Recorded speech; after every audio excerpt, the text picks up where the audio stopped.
On the edge of the city, where buildings thinned and roads forgot to be smooth, there stood a narrow bridge that trembled whenever trucks passed over it. People crossed that bridge every day without thinking, but Elena Ramirez never crossed it without remembering who she used to be.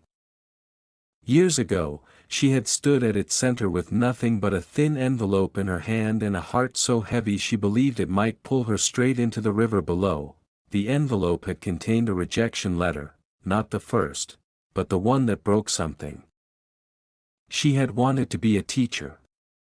Not for the salary. Not for prestige. She wanted to stand in front of a classroom and tell children that their beginnings did not determine their endings. She believed in futures the way some people believe in miracles, but belief, she learned, does not always open doors. That afternoon on the bridge, she had watched the river move, steady, indifferent, unstoppable. It did not argue with rocks, it did not apologize for curves, it simply continued. She folded the letter and placed it back inside the envelope, then she walked home.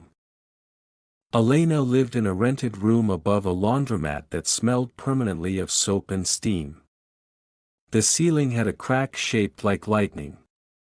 At night, when headlights passed through the thin curtains, the crack glowed briefly as if remembering a storm.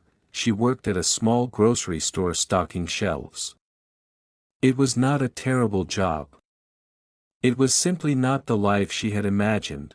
There is a particular kind of grief reserved for unlived dreams. It does not scream, it hums softly beneath daily routines. Each morning, she arranged canned goods into perfect rows, aligning labels with care. Order gave her a sense of control. If she could not straighten her future, she could at least straighten a shelf. Why do you bother making it so neat? Her co-worker Tomas once asked. Because someone will need to find something, she replied. She did not realize she was speaking about herself. The neighborhood was filled with people carrying invisible weight. There was Mrs. Alvarez, who sold flowers at the corner and counted coins twice before closing each night. There was Miguel, who drove a tricycle from dawn until his hands stiffened like old hinges. There were children who did homework under streetlights when electricity faltered. No one called themselves heroes, they simply endured. Elena began noticing something small but powerful. Despite exhaustion, people still offered pieces of themselves to one another. A shared umbrella, an extra piece of bread, a laugh during blackout evenings. Hope did not always arrive dramatically. Sometimes it arrived disguised as kindness. One evening, a young girl entered the grocery store alone. She stood near the notebooks, running her fingers over the covers as though touching something fragile. Elena approached gently. Looking for something? The girl nodded but did not speak. After a moment, she whispered, "My teacher said I need a notebook to write my stories. But I don't have enough." Her voice carried embarrassment, like a secret too heavy for a child. Elena glanced at the price tag, small, but for some families, even small can be large. She picked up the notebook and handed it to the girl. "Consider it an investment," Elena said softly. "In what?" The girl asked. "In the stories you haven't written yet." The girl smiled. A sunrise in miniature. That night, Elena lay awake in her small rented room, staring at the lightning-shaped crack in the ceiling. For the first time in months, the hum of grief softened. She had not stood in a classroom, but she had taught something. Days turned into weeks. The girl returned often, notebook clutched protectively against her chest.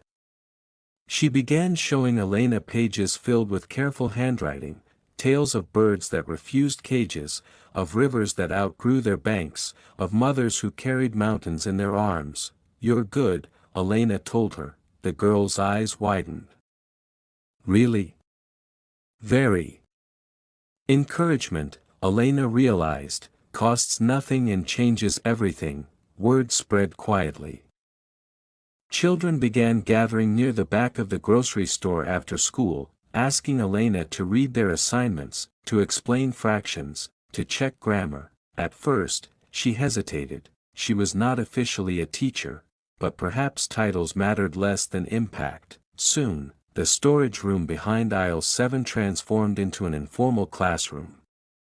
Crates became chairs. A broken whiteboard leaned against stacked boxes of detergent. They learned multiplication tables between deliveries.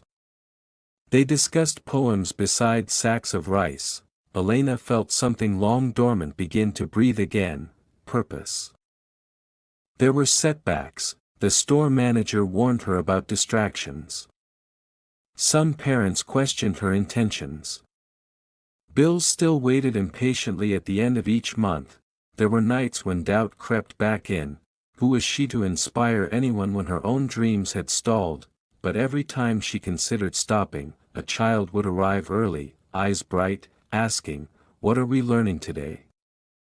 And she would remember the river. It did not argue with rocks, it flowed around them. One rainy afternoon, when thunder cracked open the sky, electricity failed across the neighborhood. The grocery store dimmed into shadows. The children gathered anyway. "We can't see," one boy complained. Elena lit a candle from the cashier's emergency kit and placed it on an upturned crate. The flame flickered uncertainly, small but defiant. "Light doesn't have to be big to matter," she said. The children leaned closer. In the soft glow, their faces appeared thoughtful, almost sacred. She spoke about resilience that day, not from a textbook, but from lived experience. "Dreams don't disappear because someone says no," she told them. "They change shape. They find other doors." The candle burned steadily through the lesson. Years later, one of those children would say that was the day they understood perseverance. Elena did not know that yet. She simply kept teaching. Time moved quietly, as it does when change begins beneath the surface. The girl with the notebook, her name was Marisol, entered a citywide writing contest. She won second place. The prize was modest. A certificate. A small scholarship, but when Marisol ran into the grocery store waving that certificate, breathless with joy, Elena felt something shift profoundly inside her. Not envy, not regret, fulfillment. Marisol hugged her tightly. "You're my teacher," she said. The words settled gently, like rain after drought. Titles, Elena realized, are sometimes bestowed by those we serve, not by institutions. The bridge at the edge of the city still trembled when trucks passed. One evening, Elena stood there again, older now, stronger in ways invisible to most. She held no rejection letter this time, only a notebook filled with lesson plans, names scribbled in margins, dreams mapped in pencil. She watched the river below. It still flowed without apology. She understood something now she had not understood years ago. Inspiration is not about grand stages or applause. It is about steady presence. It is about showing up even when unseen. It is about lighting candles during blackouts. She had wanted to inspire classrooms. Instead, she inspired a neighborhood, and perhaps that was larger than she had imagined. The grocery store eventually closed, rent increased.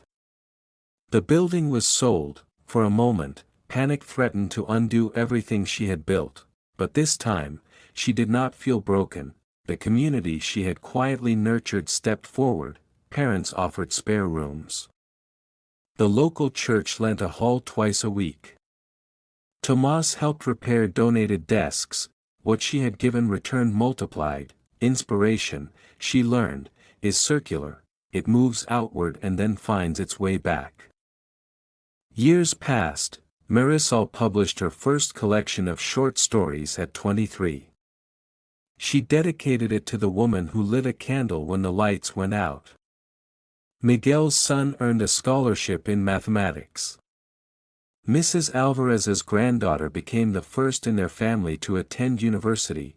Elena attended each milestone quietly, sitting in the back row, clapping with tears shining in her eyes. No one asked about the bridge anymore. No one spoke of rejection letters. They spoke of possibility. One evening, long after her hair had begun to silver, Elena sat beneath a sky scattered with stars. She thought about how small stars look from Earth, mere pinpricks of light, yet each one burns with unimaginable fire. People, she realized, are like that. From afar, their efforts seem small, a notebook given, a candle lit, a lesson explained in a storage room, but inside those acts burns something immense.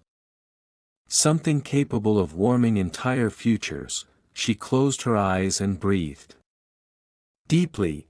Her life had not unfolded the way she once envisioned, it had unfolded better, not because it was easier, but because it was shared. Somewhere in the city, another young woman now stood on that trembling bridge holding a letter that felt like the end of everything. She looked down at the river, unsure. Elena happened to be crossing that evening. She paused beside her. "It feels heavy," Elena said gently. The young woman nodded. Elena did not offer grand speeches. She simply said, "Rivers don't stop. Neither do we." And together, they crossed. Because inspiration is rarely loud, it does not always announce itself, it moves quietly through grocery stores and laundromats, through bridges and blackout nights. It survives rejection, it survives doubt, it survives because someone, somewhere, chooses to keep walking, and in doing so, becomes a small star, burning steadily, lighting the way for others, even when the world is dark.